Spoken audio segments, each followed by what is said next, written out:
Teaching veteran Trey Reilly here. And today is the first in a series of videos on the mental game of teaching. It's no secret that teaching success is a result of a mastery of many psychological factors. Just having a tremendous grasp of your content knowledge, or maybe a lot of talent like in music or sports or drama, is not going to ensure you any kind of long-term success. There has to be more than that. And one thing I'm going to discuss today is the idea of having charisma. Because to be successful in whatever area of teaching that you're in, there has to be some element of charisma involved. And it's not charisma so that you're drawing them to you for your own ego. You're drawing them to you and you want them to like you and respond to you so that you're more successful in teaching your subject area. Let's face it, particularly if you're teaching an elective class like I do, which is band or choir or any other elective, if you're not a person that can draw people to you, you're not going to have many people signing up for your class. How about teachers of you that are in required classes? I really believe that if you want to take them to the greatest heights of learning, you have to show some characteristics of charisma so that they are excited about what you're teaching. So today, I'm going to introduce 6 ways that you can increase the charisma that you need to be successful in teaching. What kind of person do you think of when you hear the word charisma? You know, usually we think of it as somebody who's articulate, imposing, larger than life, with movie star good looks. And often they're described as somebody with the it factor. That is something that you can't quite put your finger on, and nobody can, but for some reason people follow them without them seemingly even trying to get anyone to follow them. I'm very jealous of people like that. Now the good news is some of them end up being cult leaders and serial killers, but I'm just kidding. But this picture of charisma that I just described is somewhat misleading. True charisma comes from inside. And even though great clothes and a snappy dresser and good looks and all that kind of thing certainly help, that's really not the full story of being charismatic.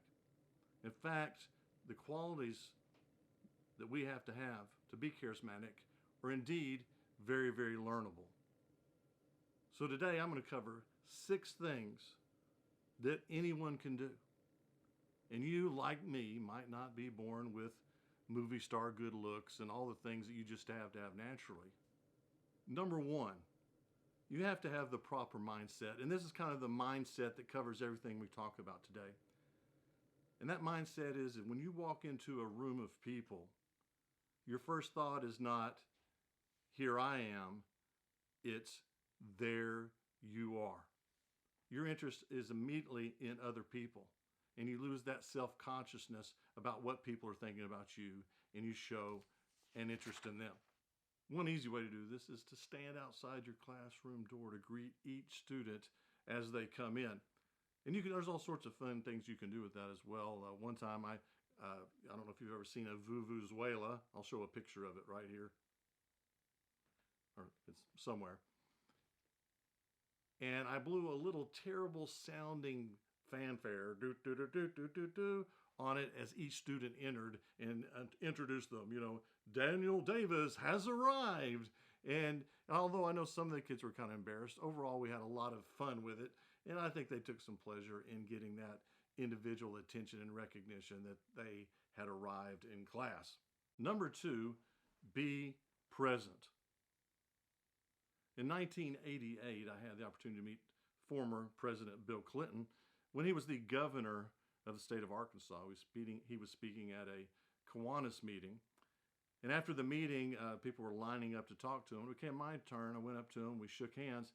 And I related to him the story about how a band convention I had just attended, every band director at that convention went into their hotel room to watch him on television when he was performing on The Tonight Show with Johnny Carson. And it was really interesting. As soon as the performance was over, everybody came back out into the center area because all the rooms in that hotel faced the inside. And I told them that the reviews, which they were overwhelmingly positive on how he played. But what was interesting is he's talked to literally at that point even, millions of people. But I felt like I was the only one in the room when I was talking to him. He looked me right in the eye, showed true interest in my story, and I have never forgotten that. And the interesting thing is when I started studying charisma later in my career, one person whose name kept coming up over and over when I Googled charisma was Bill Clinton. So regardless of how you think of Bill Clinton politically, there's no doubt in my mind that one of the reasons for his political success was his ability to be present when he was with someone and to focus on them and show no disinterest in them and what they're saying. Number 3, be more concerned with being interested than interesting, particularly with new people that you meet, particularly with your students at school. Show a real interest in their lives. Ask them questions. And even better, ask them follow-up questions on what they just said. People, particularly our students, love talking about themselves. And they love being around people who let them talk about themselves. Number 4, be relatable. When we are with other people, particular students, find common ground on which you can build relationships. One of my favorite things to do throughout my career is to read a lot of children's literature. And I found it amazing how much kids would like to talk about the latest book that they read and how surprised and excited they were when I had read that book also. And there were times also when a kid would hand me a book and say, "Will you read this book? It's a great book." And sometimes it was even something I wasn't even particularly interested in, but I knew that kid wanted me to read it, and I would read it. There was one book I read several years ago. I didn't know a lot about zombies, and I didn't even know the book was about zombies till about the last chapter. I started to kind of figure things out. And so you'd think that'd be kind of an unusual thing to build a relationship on, but the rest of the year we had this zombie connection because I read a book that she really wanted me to read about zombies. Number 5, have a sense of humor. If there's anything that drove me nuts about teachers I had growing up, it was those that had no sense of humor. And I always liked to joke around and kid around a lot in class, and I had certain teachers who seemed to almost resent the fact that I would say something humorous. And let me say this about having a sense of humor. It doesn't mean you have to be the funniest person in the room. It doesn't mean you have to crack jokes. But what it can mean is maybe appreciating the humor of other people. And sitting at and being able to laugh at things that they say, being able to laugh at yourself when something happens and not being so serious all the time and lightening up some. So have a sense of humor and appreciate a sense of humor in other people. Number 6, remember people's names.